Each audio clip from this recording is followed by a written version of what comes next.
probably a good idea that I took these shrouds off. See if we got any babies in here. I don't think we do, but this is a big old mouse nest, and as you can see, it's packed in here pretty good. Come around this other side and maybe dig it out. Move the camera back a little bit, maybe we can see what we got going down onto the floor here. So if I would have started this motor up, chances are it would have caught fire eventually. And then this is all their seeds that they have stashed in here, and dirt.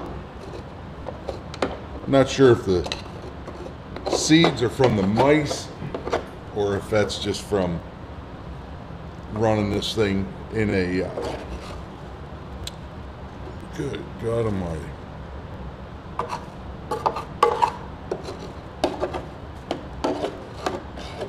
Yeah, I don't think it would have ran long because there was no way of it getting air.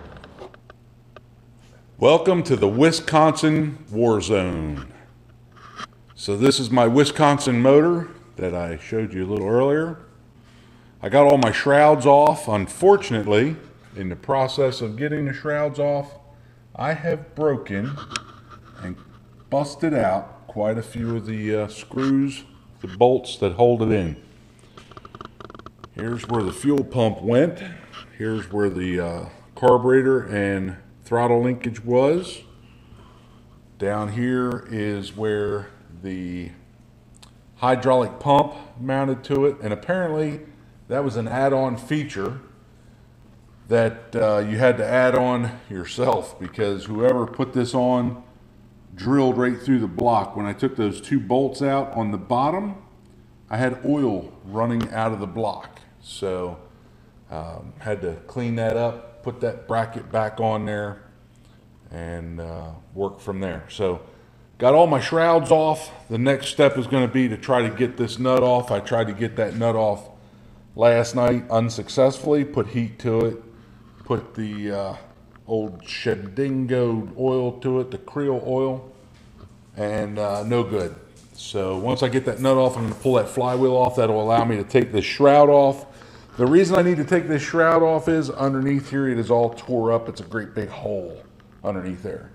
So if anybody knows how these motors work, they are air cooled, and this thing sucks air in through here and throws it up into the head. So if I have a big hole, I don't know if you can see that hole down in there, at the bottom, that's going to let all my air come out the bottom. It's not going to direct it over the heads where I need it.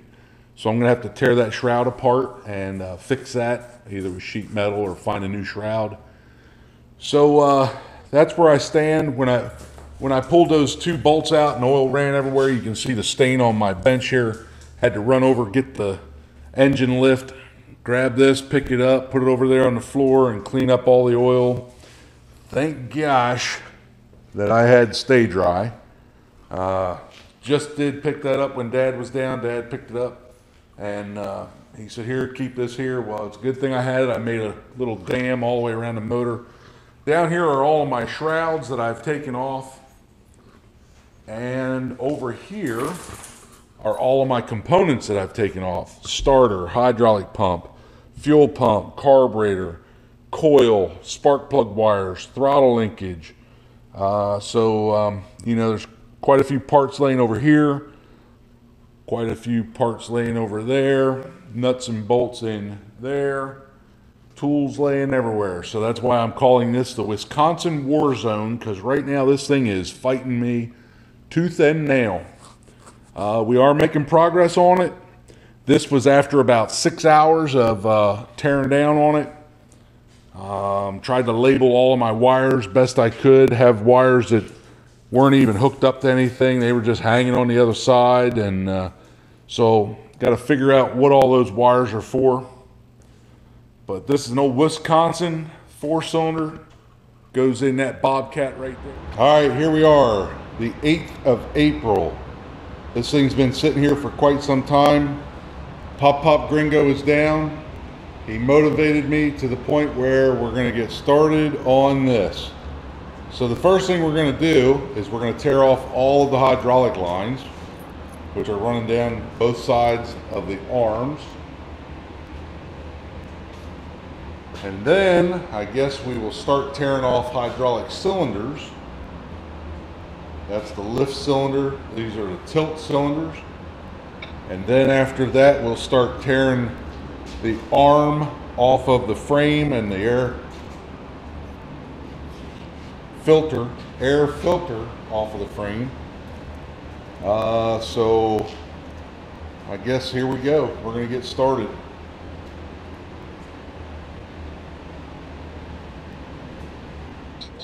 All right, so here we are again. It's about 2 hours after the last video, and we got this thing pulled apart, got all the hoses off of it, got all the parts parted out, got a mess of hydraulic oil all over my floor, but we'll clean that up eventually. So there it is, it's all in parts. Got some power washing to do, got some sandblasting to do, and got some wire wheeling to do. Primer and paint, good to go. All right, not sure what I had on the last video, but we're just gonna go over what I got now. So this is the quick attach for the Bobcat. That's where the bucket attaches. There's the main part of the boom. And then here's the back half of the boom where the boom pivots from. So we tore it all apart the other day, and we have a bucket full of hydraulic rams as well as a whole bunch of hydraulic lines. So what we're going to start working on now are these pieces here. I've power washed them, then I went and got some degreaser and degreased them, and then power washed them and degreased them and power washed them again. And you can see that from bumping them around, there's still stuff coming out of the ends. I've dug in there with a screwdriver and still getting stuff out of there. So these things, believe it or not, are grease free to a percentage of 99%.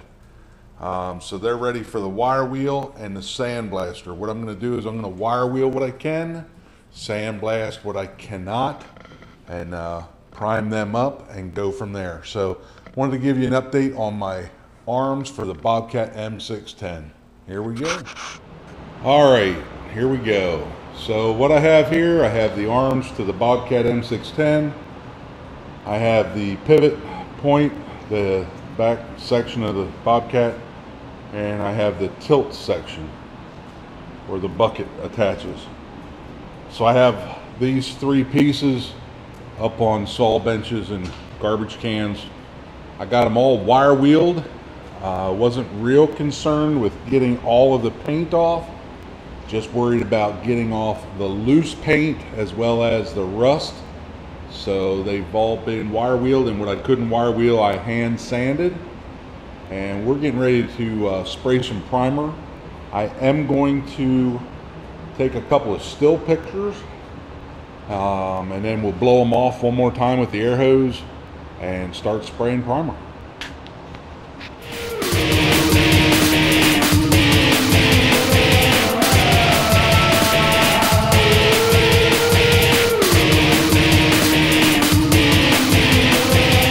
All right, we're going to start off with a little video action. These are the arms for the Bobcat M610. I've got the top primer. Next thing I'm going to do is flip all this stuff over and primer the other side.